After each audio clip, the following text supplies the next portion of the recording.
À 12h53, un expert de la pop culture nous a rejoint. Bonjour, Kamal Bonjour Messaoudi. à vous, j'espère que vous allez bien. Mais j'espère que vous allez tout aussi bien. Toujours, moi, toujours. Si vous dites toujours, c'est que vous avez vu un bon film et ça tombe bien, on va parler de Star Wars. Exactement. Alors, il y a énormément de questions qui se posent. Moi, je ne suis absolument pas adepte de Star Wars, je suis totalement néophyte. Je peux comprendre. Je me confie à votre savoir et à votre regard sur ce film. Je sais simplement que c'est un épisode très attendu parce qu'il devait sonner la fin de l'épopée de Skywalker. Alors, manifestement, il y a toute une série de questions très pragmatiques à poser. Moi, j'avais surtout envie de vous demander, est-ce que c'est un bon film ?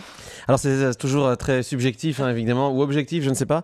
Mais en tout cas, quand on est un fan de Star Wars, effectivement, dès qu'il y a du Star Wars, on est de toute façon content. Il faut savoir que le film juste avant n'avait pas plu. Vous avez été content par les 8 derniers ? Écoutez, le dernier de Rian Johnson, l'épisode 8, donc juste avant celui-ci de Last Jedi, avait beaucoup fait parler de lui. Il y avait une guerre entre les fans de Star Wars, les pour et les contre, mais c'était une guerre extrêmement violente sur les réseaux sociaux, il faut le savoir, parce que Rian Johnson avait pris le parti un petit peu de casser les codes de Star Wars, c'est-à-dire faire un film méta-narratif où il critique un petit peu cette espèce de collectionnite, cette espèce de déisme que l'on fait vis-à-vis de cette saga ultime, incroyable, cette odyssée des Skywalker.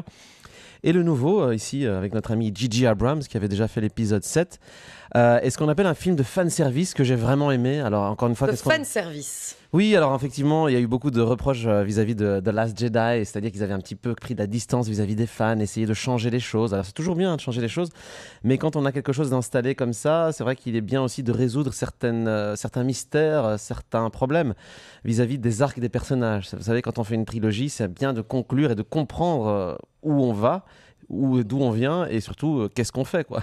Y a-t-il une fin alors à ce film, oui. sans en dire trop, mais oui, c'est vrai que j'ai lu en tout cas que l'une des critiques avant même que le film ne paraisse, c'était bon, à mon avis, ils vont réussir à faire une fin sans fin.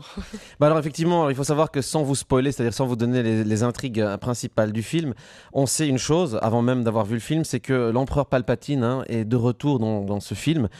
C'est lui qui règne, on va dire, d'une main de fer cachée dans l'ombre pour manipuler la force, enfin en tout cas du côté obscur de la force. Et donc, effectivement, l'idée, c'était un petit peu de créer une espèce de cohérence, parce qu'il y a eu 9 épisodes. Donc, pour rappel, il y a eu les 4, 5, 6 sortis entre 70 et milieu 80. Il y a eu ce qu'on appelle la prélogie dans les années fin 90, début 2000. Et donc, maintenant, on est dans ce qu'on appelle la nostalgie, comme certains le disent. Et donc, il fallait conclure tout ça de manière cohérente. Alors, tous les personnages, forcément, se retrouvent. Chose très positive, encore une fois sans vous spoiler, en fait on retrouve les 3 personnages principaux enfin ensemble, parce que dans The Last Jedi on les voit jamais tous les 3 ensemble. Poe Dameron, Finn et Rey, donc voilà. Et ils ont chacun un développement de personnages très intéressant, ce qui manquait on va dire dans l'épisode d'avant de Rian Johnson où finalement on ne savait pas où le personnage principal, Rey, je suppose que vous voyez qui c'est, Daisy Ridley. Oui, très bien. Voilà. Daisy Ridley donc était un personnage où on se demandait vraiment où elle va. Ici on a quand même quelque chose d'assez cohérent, avec un gros twist sur la révélation de ses origines, je ne vous le dis évidemment pas. Mais sachez simplement que le titre, qui a beaucoup fait parler de lui, The Rise of Skywalker, où les gens disaient « ouais, le titre est un petit peu bizarre, un petit peu générique », il porte tout son sens si on voit l'ensemble du film. Et ça, c'est super intéressant. Est-ce qu'il fallait impérativement mettre une fin à Star Wars, mettre un terme à ses aventures ? Et est-ce qu'il aurait fallu le faire avant ?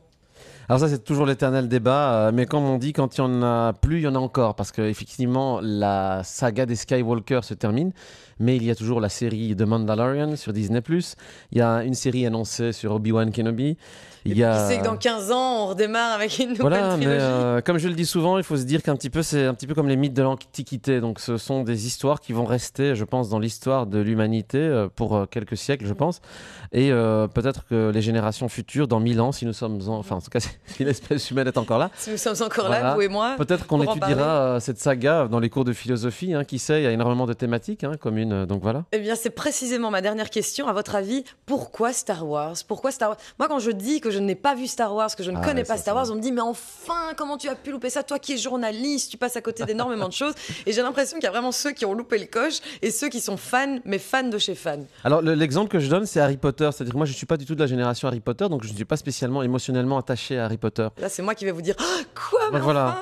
Voilà, vous avez réussi à me piéger sur un sujet. Non, voilà. Mais donc en fait, Star Wars, c'est de l'émotionnel. En fait, c'est pourquoi, quand vous dites pourquoi, en fait, Star Wars, c'est au-delà d'un film, c'est au-delà d'une saga, c'est de l'émotion. D'ailleurs, ici, quand vous allez voir l'épisode final qui clôture la saga Skywalker, vous ne pourrez pas sortir sans verser une petite larme. Bon, peut-être moins vous, parce que vous n'avez pas ce côté émotionnel vis-à-vis de la saga. Mais voilà, on ne peut pas s'en empêcher. Donc c'est de l'émotion. c'est vibré. Alors effectivement, bon, moi j'ai eu la chance de le voir en 3D IMAX, donc c'est-à-dire que vous êtes dans l'espace, vous voyagez dans l'espace, les techniques actuelles du cinéma vous permettent d'aller encore plus loin dans la mise en scène, et c'est aussi ça, c'est aussi le bond technologique vous permet de vivre une aventure qui est au-delà d'un film, c'est un parc d'attractions, quoi. Bon, dernière chose, Kamal, quel est votre épisode préféré ? Dans les films. On me pose souvent la question, non, mais c'est une bonne question parce que je l'ai revu au Palais 12 il n'y a pas longtemps. C'est l'Empire contre-attaque. Quantième épisode. C'est l'épisode 5, donc c'est le deuxième dans l'ordre de sortie. En le revoyant justement récemment, je me suis dit que le rythme était encore très fort, la mise en scène était très simple. Et donc c'est un film qui n'a pas encore profité justement de toutes ces avancées et percées technologiques. Oui, voilà, mais en fait on focusait sur l'humain, sur la relation entre les personnages, sur la relation d'amour entre Han Solo et la princesse Leia, sur tout ce rapport à la paternité. Luc, je suis ton père. Je ne vais pas vous spoiler en vous disant ça. Il y a prescription, ça fait plus de 30 ans. Et donc voilà, c'est un petit peu tout ça. Alors beaucoup de gens vont vous dire que l'Empire contre-attaque est leur préféré.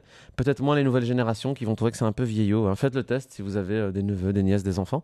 Leur montrez les anciens pour voir un petit peu comment ils réagissent. Ça a bien vieilli ou pas. C'est un bon test. Eh bien, Kamal Messaoudi, merci à vous. Merci à vous. Pour cette petite chronique sur Star Wars. Avec Star Wars, plaisir. le 9e épisode. À voir ou pas ?